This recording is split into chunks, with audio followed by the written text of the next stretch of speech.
Hello and welcome back. Sean here, Mountains Garage. It's Wednesday after July 4th, 2022, if I'm watching this in the future. And I'm here in the garage at the end of a day. It's not really still vacation, but kind of.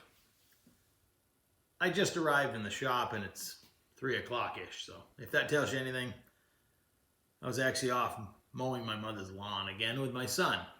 We had a nice outing. Ended up eating way too much and too much ice cream. But hey, now we're back. I got a few hours and I haven't done a shop update in a few weeks, if not longer. And believe it or not, those are some of the most watched videos this side of the Turbo 400 content, which it looks like there's going to be more of that coming because I love to barter and trade. Same thing, I guess. And I did a transmission for a guy up north of me. Turbo 400, of course, I guess. And he watched the recent video where I stripped the what turned out to be a TH475. And he wanted to know if he could bring his transmission back and have me put the straight cut planetary set in that. Why not? In trade, because we'd traded for the transmission. I actually got that LS engine, if you can see it sitting behind me. I think you can. And a bunch of other stuff initially for the transmission. And now I've taken in this SPX Power Team Made in America Porta Power pump. This is a much bigger pump than I've ever had and would probably ever buy, because that's quite pricey. I have two brand new Rams. One's a 10-ton, I'm reading the box. 10-ton, 2 1/8 stroke. And the other one's 25-ton, only a 1-inch stroke. They were bought they were gonna jack up a house or something, never did. And a 6-foot hose. All super quality stuff, much better than the only hand pump I have currently is in an imported Porta Power set, which is okay, and I have the hand pump hooked to my 8-inch metal brake. And lately it's been seemingly airbound, even though it hasn't leaked, so I don't know if there's an internal leak in the pump. So this hand pump will actually come in pretty handy. I'll probably hook it to that. The yellow hole punch, I have a air-powered foot control imported rig hooked to it, and that works really well, but you could run it with one of these as well. It wouldn't be nearly as much fun as holding the piece and stepping on the pedal, but hey, whatever. I wouldn't probably go out and buy this stuff on my own, because this represents a lot of money. Cylinders are nearly 400 bucks a piece. So is this, and a hose. So yeah, that adds up pretty quick. So anyway, we traded. I still got to do the transmission. I think I'm going to knock that out tomorrow. The straight cut planetary set still sitting here on the bench, just out of view. I just point. And so there shouldn't be a lot of cleaning involved, just a few gaskets and some disassembly and assembly. So I'll try to knock that out tomorrow and go from there. I moved the camera so you can see. This is the red transmission that I'm talking about. It's never been installed. It had oil in it. The owner is finishing up a blown small block Chevy, and that's going to go behind it. I don't know what he's putting it in, but I'm sure he told me, but I just forgot. And that's the L33 that I took in trade from him, originally on the transmission, along with some other stuff, some connecting rods, and I don't even remember how much stuff I got. It, as long as both parties are happy with the trade, the value is, sometimes irrelevant. For the next fun item, I have another friend of mine who I've met from this channel, John, great guy. Hope to meet him in person someday. I've mentioned that before, but he sends me links to these closeouts that he finds all over the place. In this case, he's a Spectra, and that's the part number. I don't know if you can see it. Let me read it for you. 97495. Supposed to be a pipe for a cold air intake, but it looks pretty handy with the bends it has. It's thicker than normal charge pipe. It's also 4-inch. But I love doing LS swaps, and to make a cold air intake, I believe that's what it's for. polished as well. So what's the big deal? Well, these were $6.21 a piece with shipping. But like all the links he sends me, if I don't instantly respond, they usually closed or gone. In this case, I managed to get 5. One showed up last week. I don't know why I'm shaking it. One showed up last week, and I have tracking information, and the other 4 are as close as Massachusetts. Supposed to be delivered tomorrow, so someday I will cut them up and use them for what their intended purpose, probably just the cold air intake off the throttle body, but definitely worth the money. I love when people send me links that are still active and you managed to score a few things, because normally I believe that was like a $90 pipe. I'm sure you're aware of the saying that time flies. Well, it really does. It's been over 3 years now since I bought 15 3.25 Carrier Baron NASCAR G-Force Detroit lockers. Detroit locker style differentials are actually G-Force, and they're great. They're noisy. I mean, they're an acquired taste. The Detroit locker has always been noisy. They have to unlock to turn. So as long as you can deal with that noise, and the faster you go, the faster the clicking is. So low speed, it's just one of the noises you get used to. But again, they're locked to go straight and they have to unlock to turn.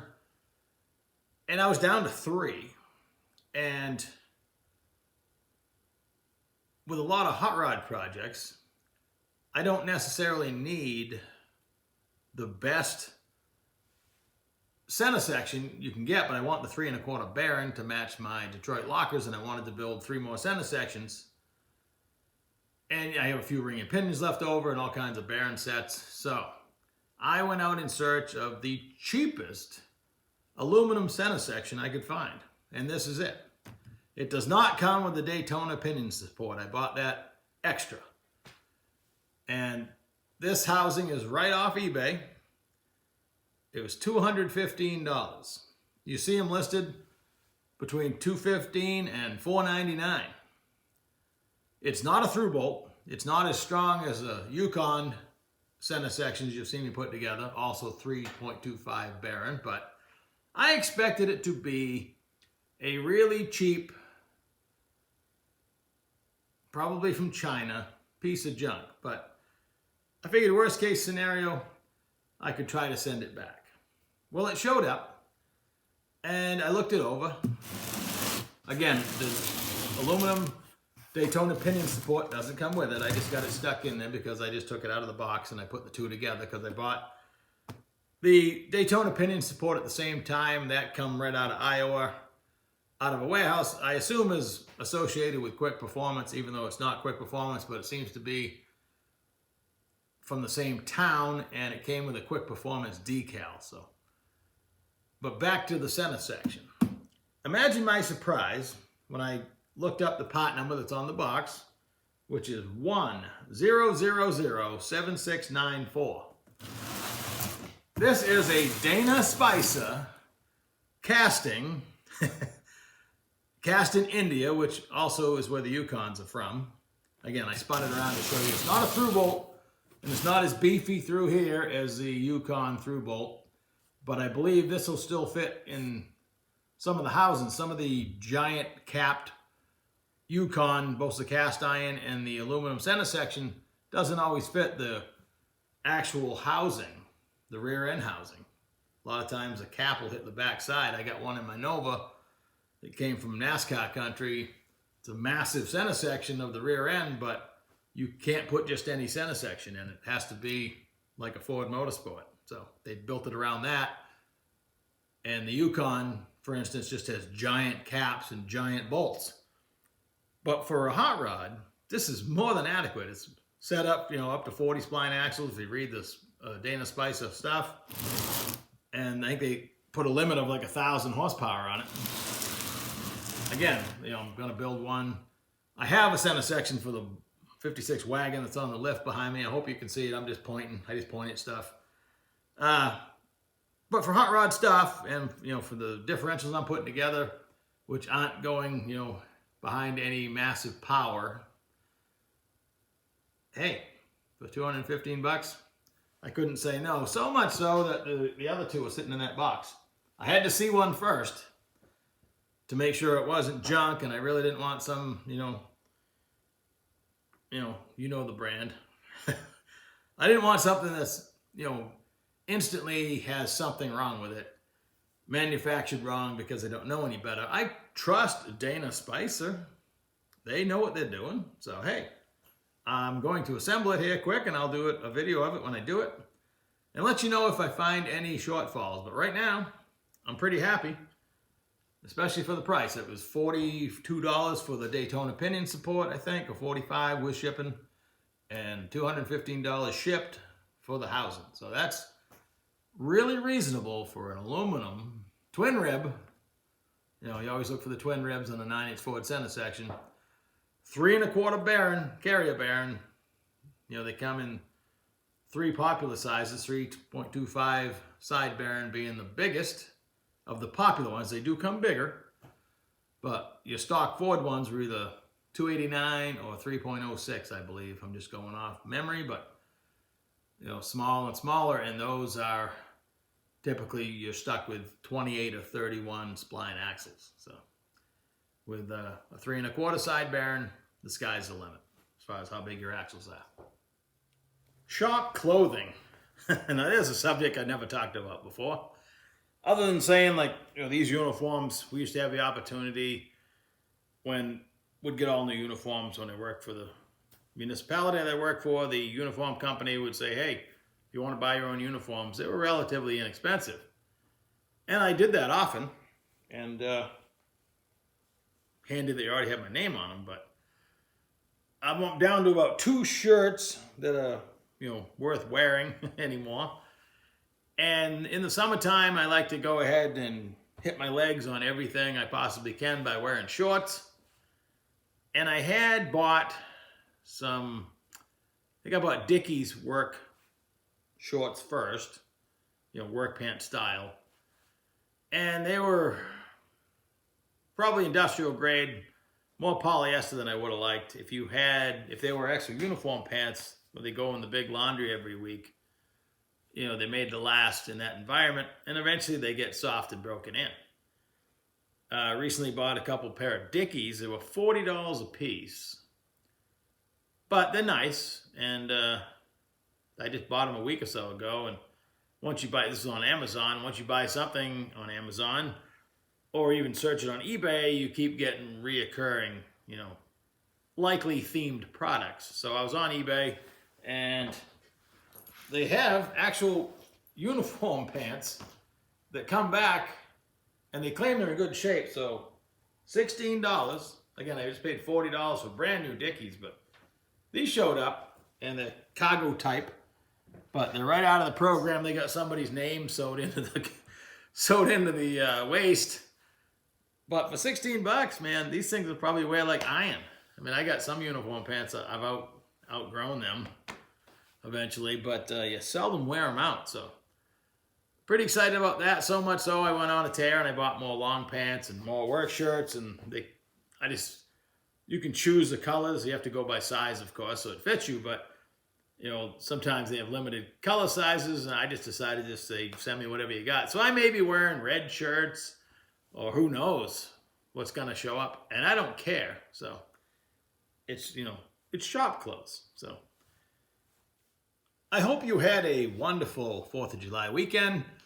It did seem a little bit calmer as far as the amount of boats and people that I saw. Like I mentioned, we were staying at the marina, and I do spend a lot of time working on the boat, so I'm going to go ahead and probably shoot some videos of that, because there's nothing more fun than working down in the bilge on stuff like that. So briefly, we had a boat for this would have been our 6th summer on it, and I'll talk about it more when I actually show you a picture of it, because it's still right across from me where we're at now.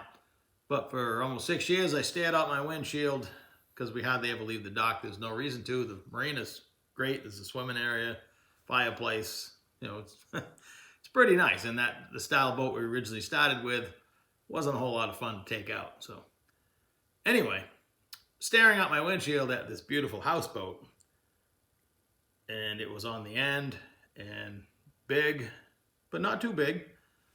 And long story short, this year we ended up buying it. It's a whirlwind deal, happened on a Sunday, and I'm really glad it happened. This week, the woman we bought it from came back to drop off a couple things and mentioned that she had one other boat, a deck boat. It looks like a pontoon, but it has a fiberglass hull underneath with a 200 horse Yamaha on it. Long story short, we bought that just in time for, to enjoy it all weekend, get to know it. And while I was getting to know it, I was told it had low use, but when I looked under the cover the night we said we were going to buy it and turned the key on, it looked like it said 900 hours, which on an outboard, that's really nothing for that fuel-injected four-stroke from what I read. Imagine my joy when I was talking to another guy who knew the boat and says, it only has 90-something hours on it. And I got it out in the sun where I could see the decimal point, and it indeed had 90 hours on it when we bought it. It's a 2005 with a 2004 motor. And the story goes, a doctor had it who kept it undercover the whole time, which I believe because it's in perfect shape. And then the people we bought it from had it for a few years. So that's pretty cool. Pretty excited about that. And it's fun to not have to take the giant boat out. I haven't driven it yet. And that's going to be a whole new experience with twin engines. So lots of aquatic adventures coming up. Potentially. Again, that's a whole nother genre. Is that the word? I've never said that word on camera before. But maybe I have. I don't know. Anyway, in the future. So today, I guess I'm going to call it quits. Not a whole lot of the shop adventure. I've been gone for a week or so, but wanted to cover a few things that were laying around before I find a place to put them. That's the big story. I have no space, and I gotta get at least one bay cleaned out because I have a project coming. When I showed you that Model A a few weeks ago, I took that in trade, and I have to do some labor. I have to bring a Willys pickup here. Maybe I've already mentioned this, and I gotta put a motor in it, and a different front axle, and different rear suspension. I'm hoping to knock it out in a few weeks and get it gone as fast as it gets here. But I gotta make a spot for it. I think I'm gonna work right under the 56 wagon, just roll it in and get it done and get it back out of here. So it'll be coming up as well. Have a great day. Talk to you soon.